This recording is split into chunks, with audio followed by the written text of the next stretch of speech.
dhuguma obboleetti gaafa sin jettu haadha kee ishee shururuu jetti baatte si guddiste.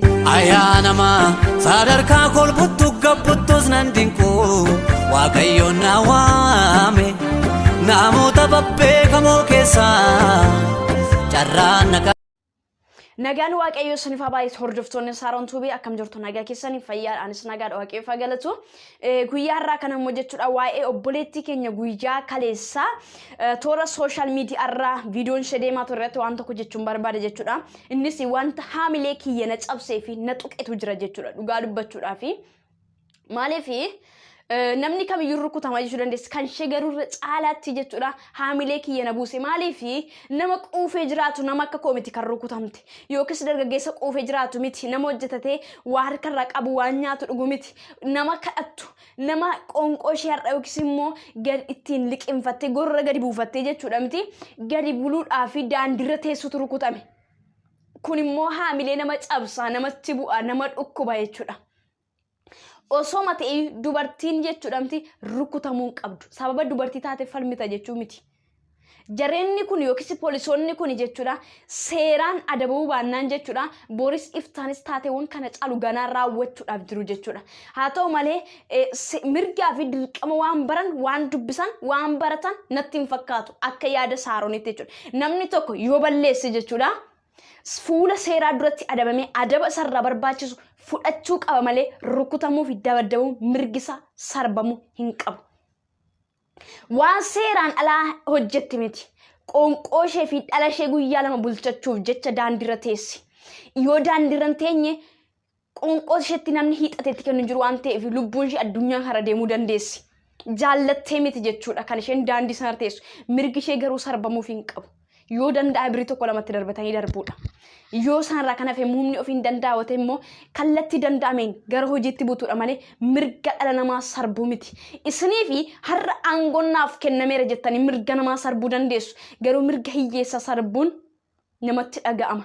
Mirga nama waan nyaatee hin bulle nama mirga nama firaan qabne akka kanatti sarbuun nama ishee gargaaru nama sagalee ta'uuf hin qabu jechuun akka sarbuun keessan guyyaa tokko waaqayyo waaqarraa hin ka'a guyyaa sana garuu jilgeenfattanis ta'e waan gootan kan tokko lamaan himuudhaaf jirtu fuula rabbii fuula waaqayyo isa jiraataa duratti jechuudha maaliif hin sarbitan isheen garuu qoonqoo ishee bulchachuufidha waaqayyo hin arga osoo viidiyoon sun waraabee gadi hin baane ta'es hin farada waaqayyo jechuudha har'aangoo naaf kennamettanii mirga namaan sarbinaa dubartiin immoo osoo beektanii dhiira tokkoof wantoota 10 ol taati yoo xinnaate wantoota 10 ol dubartiin tokko taati innis akkamitti taate yoo ta'e dubartiin bakka buustuu sanyiidha gaafa dhala siif godhatti dubartii isa godhattu dhiira isa godhattu maqaa keetiin siif waamamti yookiin siif waamama dhala isheen siif godhattu malee maqaa isheetiin miti gaafa guddisas gaafa ulfa garaatti baattus kan wajjin rakkatu asaaree ishee kan wajjin argu lubbuu ishee kennitee dhala siif godhatti. Dhiira dhalcha irratti du'e osoo hin taane dubartii dhala irratti duuteetu argama. Dhiirri dhalcha irratti du'e hin beeku. Dubartiin garuu yookiis haati keenya garuu dhala irratti duuti. Dhala isheef jecha lubbuu isheen darba. Maaliif dhugaa miira natti dhagaamachuudha. Dhala irratti jechuudha. Dhalan godhadha. Sanyii keen bakka sii buusattee dubartii meeqatu lubbuu isheetiin darba meeqatu obsalatti darba meeqatu manatti dhalatti du'a osoo kana beettee dubartii gadi baaftee akkuma kanas immoo hiyyeettii firan qabne daandiirratti rukutu turte nama falmuuf hin qabu firan qabdu jettee akkanatti hin dhiittu turte osoo siif galee dubartiin marii jireenya keeti yookiis immoo jireenya keedhaaf mana keedhaaf utubaa siif taate haadha ijoollee keeti obboleettii keeti haadha keeti eenyu dubartiin tokkittiin jechuudha dhiira tokkoof kan taatu dhuguma obboleettii haadha dhala of jalaa qabdu soo ta'e isin akka kana hin gootan turte maaltu beeka waan sin qunnam hojii waaqayyoo hin beekan guyyaa tokko isinis immoo akkuma kana deebitanii jechuudha miti akkuma mirga dubartii haadha hiyyeessaa kana sarbitan mirgi keessan sarbamuudhaaf jira garuu waan gootan osoo ilaallachaa gootanii jechuudha. Gaafa si gorsitus ta'e gaafa si utubdu si faanan jira gaafettu goota si gooti onnee si torti miira si torti obboleessa siif taate hiriyyaa jabaa siif taate eenyutu dubartiin jechuudha gaafati gadditu yoo si sossobdu isi jabaadhu keessa baana gaafa sin jettu haadha kee ishee urshururuu jetti baatte si guddiste siif taate eenyutu dubartiitu jechuudha. Osoo kana beektanii isin mirga hiyyeessaa hin sarbitan turtani. Kan isitti bobbaatanii nageenya eegsuudha malee mirga sabaa sarbu mirga hiyyeessaa sarbu miti. Yoo hin beekne gattaa baradhaa sanarraa kana fee garuu haadha hiyyeessaa hin sarbinaa. Guyyaa tokko itti gaafatamtu guyyaa tokko waan gootan hunduma isaa fuula firdii Kiristoos duratti himuuf jirtu waan ta'eef of eeggannoo godhadhaa. Hin sarbina mirga hiyyeessaa immoo guyyaa tokko jijjiiramuu dandeessi maaltu beeka. Osoo akkuma keessan isheenis aangoo argatte hin dandeessi turte carraa kooti hiree kooti jettee daandii gubbaa teesse malee jaallattee miti yookiis seera cabsuu miti. Yookiis immoo biyya sana seera biyya sana cabsuu heeraaf seera biyya sana cabsuu osoo hin taane hireetu kennee fi daandii irra teesse.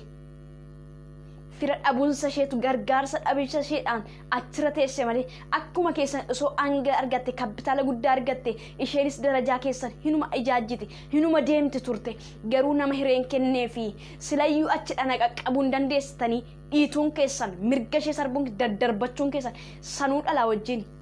Dhala of jalaan qabdanii obboleettii of jalaan qabdanii obboleessi jalaan qabdanii dhala sana laaltanii osoo haati sun balleessaa gootetti meeqa hattuu meeqatu jira isaaniin qabdanii mirga isaa hin sarbitanii yoo barbaadan dargaggeessa meeqatu jira osoo dhuguma dhiira taatanii isin jechuudha miti dargaggeessa meeqatti baatanii loltu turtan dubartii gaddeebitu humna hin qabne fira hin qabne haadha hin qabne abbaa hin qabne obboleessa hin qabne gargaara hin qabne kan akkasitti taphattaniif jechuudha. Onnee osoo qabaatanii dhuguma nageenya biyyaadha biyya koof hin abadha osoo jettanii meeqa gadi baatanii loltu turtan mana keessa daandees naannooftanii jechuudha miti kan daandiirra waan nyaatu dhugee dhabee daandiirra taa'ee birii tokko lama walitti coratee daabboo bitateetti nyaatee bishaan sarratti dhugee gadi bulu guyyaa tokko lama sadii umurii koon yookiis immoo lubbuu koon bulchadha jedhee dhala koon bulchadhe daandiirra taa'u san mirga isaan sarbitan turtan. Osoo matee ajajni aqeeti warra daandii yookiis immoo nama rakkate nama dhiphate sarbi jedhu hin jiru seerris hin jiru heerris hin jiru caafamee hin jiru tarii saaroon tun argine ta'uu danda'a garuu ana akka kootti hin agarre hin dubbisnes guyyaa tokkos immoo seerri jira jedhame hin dhageenye.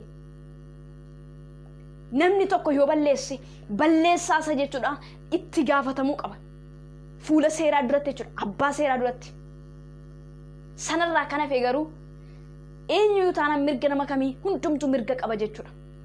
Mirga farmachuu, mirga waa dubbachuu, mirga haasa'u, mirga jiraachuu qaba. Yoo see mirgaa fi dirqama barate gad taa'ati baradha sanarraa kan hafe garuu mirga hiyyeessaan sarbina. Borifta waan sin qunnamu dhala keessa waan qunnamu beektan isuma mataa keessan daqiiqa amma jiraattan beektoone waan sin qunnamu boriin beektan umurii hedduu miti kan isin biyya lafarra jiraattan.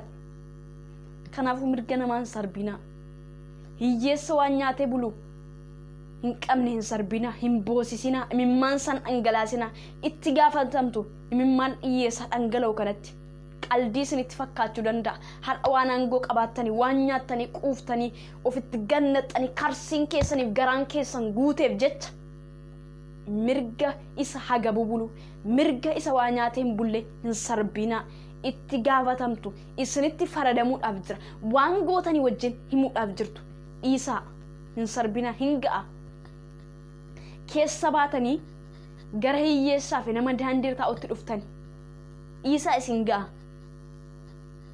isinii obsina hundumtu kan hundumaan irratti raawwattan keessa baatanii dhuftanii garuu gara hiyyeessa homaayyuu hin qabne guyyaa 2-3 umurii isaa bulchachuudhaaf lubbuu isaa bulchachuudhaaf daandiirra taa'u sarbuutti kaatan. Waan bareedaa miti isinirraas hin bareedu dhiisaa isin ga'a. Ayyaanamaa sadarkaa kolbuttu gabbuttus nan dinqu waaqayyoon na waame.